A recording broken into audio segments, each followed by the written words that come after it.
Good morning, everyone. Brian Neubert here from goldenblack.com, live in Mackey Arena once again here late on a Friday night, early Saturday morning, and you're the losers spending it with me.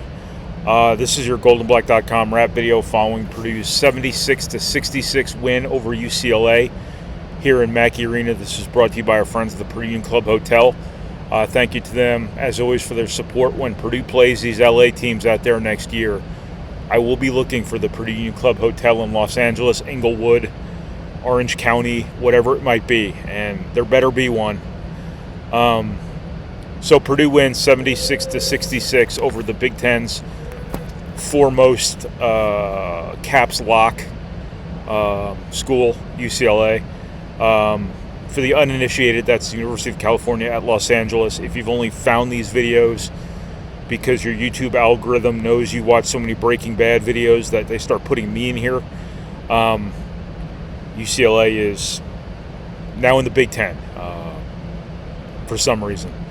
Purdue wins 76-66, snapping a 4-game losing streak. Needed this one bad. Needed it really bad. Needed it desperately. Not only to snap the 4-game losing streak that is the most foreign of feelings to this group of Purdue players, but to just get right headed into the, meat of the final couple weeks of the schedule here going into the postseason. Purdue's now got the inside track for the double bye in the Big Ten tournament that they almost kind of slipped out of. There's a lot of games left to play for everybody in the Big Ten, but Purdue doesn't want to have to play on Thursday. Purdue wants to win the Big Ten tournament this year, probably more than any before, because the regular season title has gone by the wayside, and this is a wide open Big Ten tournament nonetheless. So positioning themselves both ahead of Maryland and UCLA and holding the tiebreaker over both of those teams, it's a big deal. On top of the fact that you just needed a win. You just needed to get right. You just needed to get your legs back under you. You just needed to get some positive momentum built up again. And along those lines, I think this was the perfect opportunity, or this was the perfect opponent. I only wrote down perfect OPP. So I construed that in my head immediately as opportunity. It's actually opponent, and not to be confused with the Naughty by Nature song from many of our youths. Anyway, this was the perfect opponent at the perfect time for Purdue, because Purdue didn't need to have like Iowa come in here tonight and Purdue to handle them without any drama, or Penn State. I understand Purdue lost to Penn State. They're still bad. Penn State, Northwestern without Brooks Barnheiser, somebody like that. Purdue did not need that. They needed a win, but more than that, they needed a win over somebody who could test them, who could push them. And this is a really good UCLA team whose record might not look like it because they're in the Big Ten now, and they can't win these games in the Midwest. Nobody should expect them to ever contend for a Big Ten title, because these teams out there are never going to be able to win enough road games in Middle America to really be a factor in the Big Ten regular season race. That doesn't mean UCLA isn't good. It just means the circumstances of these teams being in the Big Ten are very real and very, very prohibitive of their opportunities to win games. But this is a really good UCLA team that is very aggressive, very physical on defense, was going to really test Purdue where Purdue needed to be tested in terms of the turnovers. UCLA was number one in the Big Ten, I believe, in defensive turnover possession, and Purdue did a pretty good job taking care of the basketball, only 9 turnovers. UCLA didn't get very many runouts off of those turnovers, so that's a win.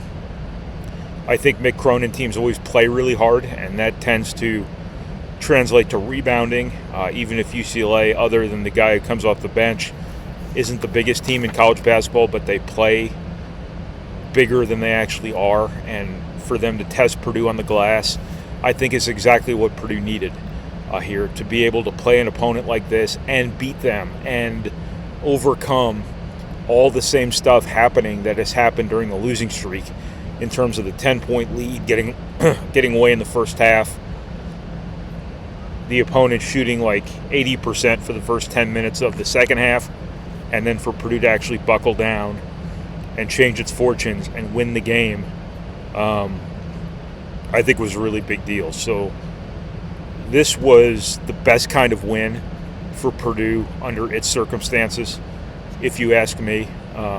As I said before, had this been Penn State coming in here, I get it. Purdue lost to Penn State many, many months ago in a Super Bowl game. But had Penn State had to come here, it would not have been the same. Had this been Northwestern, had this been Washington, that would not have been the same. You would have gotten the win, but it would not have been the same sort of protein to that win that Purdue got from beating this UCLA team the way it did. And the reason, Purdue got this win the way it did was it has two great players. And both of them were great tonight. Both of them were outstanding in terms of their play, but also this was leadership. This was leadership by example. This was leadership by performance. This was leadership by any unit of measure in which you would describe leadership. Trey Kaufman-Renn and Braden Smith provided it tonight. Trey Kaufman-Renn is an All-American in waiting here. 29 points, 11 of 15 from the floor, 3 steals. Just played a great game. Carried Purdue at times, as he's done at times this season. As a player, he offensively, he is very different than what Purdue's had before in terms of its great big men. But if you filter the big man category down to front court player, front court alpha, he is right there as an offensive player with all those guys who came before. Ross-Ade, Travion Williams, A.J. Hammonds, Isaac Haas, Caleb Swanigan. He is that level of offensive player. What he is not is he's not the other half of the equation. He's not the rebounder those guys were. He's not the rim protector those guys were. He's not the physical presence on the defensive end those guys were. But as an offensive player, he's right there.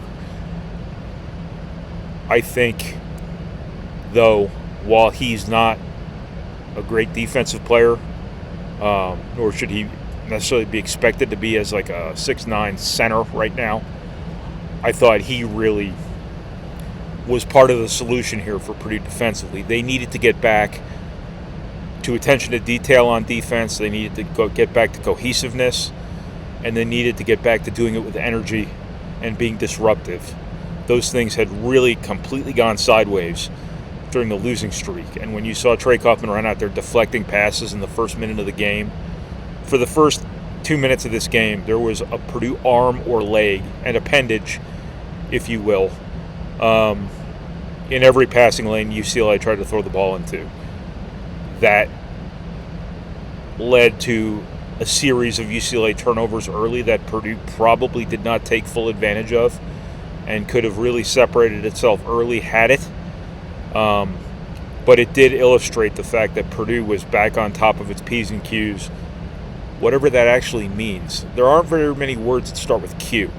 So the P's and the Q's, I don't know what either of those are. It's just something somebody's always said, people have always said, and I've never really gotten to the bottom of it, and I shouldn't really say things I don't know what they mean, but what's done is done. It's 12:11 a.m. on a Saturday morning, and you're just going to have to deal with loopy me right now. Purdue was right on top of its details. It was dotting its I's and crossing its T's defensively. Sometimes maybe it would cross the I's and dot the T's if they were getting a little crazy. Purdue was back to what it was defensively in January for the first 10 minutes of this game or so. And then it got back to some things in the second half, but not until UCLA had taken the lead, made a ton of shots, a bunch of buzzer beaters again, which seems to be the way things are going for Purdue this season. But Braden Smith was a big part of the defensive effort down the stretch, and I'll get to the other guy later. I lumped in Trey Kaufman and Braden Smith together. They have two great players, and both of them really imposed their will on this game. And I don't want to leave Fletcher Lawyer out of that. He's a really good player, and he really, really loomed large in this game with all three of his threes being important, obviously, plus the assist on another three right before he made one. That was 6 points in succession during Purdue's game-winning run that came off his hands. That's a pretty big deal. He obviously has some limitations defensively. Matt Painter often has to, kind of merry-go-round him in and out of the game. But in his opportunities tonight, he was really impactful in this game. The defense, Trey Kaufman-Moran and Braden Smith combined for 7 steals. Purdue got clocked in the first half on the glass. It was 20-7. Maybe that's a little bit deceptive because the offense was good in the first half, so there weren't a ton of rebounds to go around. But UCLA got fat off of offensive rebounds and second chance points, negated what Purdue was able to do from a points off turnovers perspective. Garbage points were always going to be a big deal in this game, and Purdue did what it needed to do to gain an advantage. UCLA took it right back on the offensive glass. Now, 4 of those were on the same possession. That resulted in a three-pointer, which started that 8-0 run that erased Purdue's 10-point lead in the first half. But in the second half, again, it's 20-7 in UCLA's favor on the boards at halftime. It ends up 31-23. So I'm going to write 31-23, and then underneath it, I am going to put 20-7. I'm doing math here. You know what? To hell with it. Purdue held its own. I don't know if it out-rebounded UCLA in the second half, but it held its own. And it got every rebound it needed. And when I say it got every rebound it needed, I mean Camden Heidi got every rebound that Purdue needed. Purdue won this game with grit as much as they won with anything. They won this game with scrap. They won this game with want to, desire. They dug deep. Whatever cliche sports writers tend to use to articulate things that occur that we might not necessarily have original terminology for, Purdue did that. So, and it was Camden Heidi who, I'll go back and watch it tomorrow, but it sure as hell seemed like he got every rebound in the final 10 minutes of the game.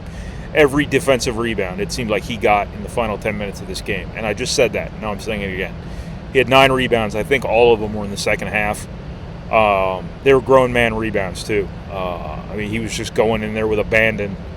And he seemed to think there were a couple opportunities he had in the first half where he was, quote-unquote, soft. And it seemed like it pissed him off, and he looked pissed off as a rebounder. And the best kind of rebounder is a pissed-off rebounder, as I've always said. I've literally always said that. Can't give Camden Heidi enough credit for the toughness, the grit, the situational productivity that he provided during the stretch of play where this game was won. And the last thing Purdue could have afforded to do in the final 10 minutes of this game was allow UCLA second chances. And there were no second chances. Camden Heidi took all of the chances for himself. He hogged all the rebounds. He got all the rebounds. It was Trey Kaufman-Moran who really set the tone in the second half for Purdue's supreme effort on the glass. His offensive rebounds to open the half led to a Braden Smith 3, and then he got a 3-point play off an offensive rebound of a Miles Colvin missed jumper, if I can read my notes. And this is what my notes look like. So at 12:17 a.m. on a Saturday morning, this is what I'm trying to read. But I'm pretty sure I have that right. It was 6 points basically off of Trey Kaufman-Moran offensive rebounds in the first few minutes of the second half. That set a tone for the rest of the half. That's leadership. Braden Smith being really good, taking care of the basketball, erasing one of Purdue's other problems of late. making big shot after big shot after big shot, making plays for other people in tense situations, really playing hard on defense, generating turnovers. That's leadership. And, we talked a lot this week about, Trey Kaufman-Renn calling the vaunted players-only meeting. Both of those guys were really transparent when we talked to them the other day about what they need to do to be better and things like that. And both of them delivered. That's leadership. I shouldn't say putting your money where your mouth is, because nobody put any money down tonight. Doing it instead of saying it is leadership. That's one of the many definitions of leadership. And both of those guys were awesome tonight when Purdue needed them the most. And Purdue's still got games to play here. They got Rutgers coming in, and they got to go to Illinois. There's a chance here to build this momentum back up and get back to where Purdue was a month ago at the right time.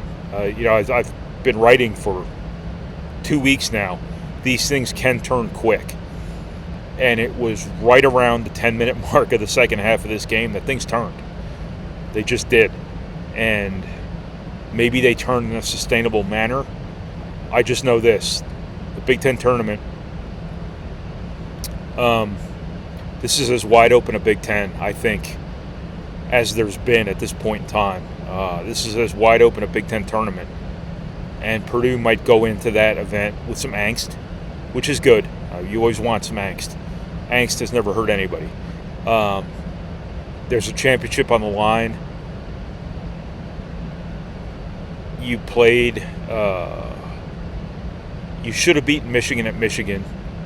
You self-destructed to a certain extent at Michigan State. You get either of those teams, I think you got a pretty good chance there. You play UCLA again, you've already got some success in the books against them. Wisconsin was really tough here, but are they going to shoot 85% from three again in a neutral site? I don't know. But I'm not sure any of those teams would go to Indianapolis saying, we want to play Purdue. Nobody should be saying that. Nobody should be saying, we want to play Braden Smith, Trey Kaufman-Renn, and Fletcher Lawyer, things like that. So Purdue's going to have just as good a chance as anybody in Indianapolis. And the opportunity to build up some momentum going into the NCAA tournament is, something I'm sure they'd like to take advantage of. So, look, that's what I got. It's Saturday morning. Your cartoons are coming on here in a couple hours, if they still have cartoons on Saturday mornings. I don't know. I'm never awake on Saturday mornings. So this has been Brian Neubert from goldenblack.com, following Purdue's 76-66 win over UCLA here in Mackey Arena. Thank you to the Purdue Club Hotel for your support, as always. And thanks to all of you who subscribe to our website at goldenblack.com. We do put a lot of stuff out for free on YouTube, on Twitter, whatever else, as a marketing tactic. If you appreciate this stuff, we kindly ask that maybe you consider joining our website at goldenblack.com. We don't think, if you're degenerate enough to watch this for 18 minutes on a Saturday morning or whatever time it is, wherever you're watching this, you'll probably like our website. So please, by all means, check us out. Thank you for watching. Thank you for reading. Thank you for listening. And thank you for processing our materials, however it is you process our materials. And I will talk to you guys again whenever the Rutgers game is. I really don't know. So that's when I'll talk to you guys again. So thanks a lot, everybody.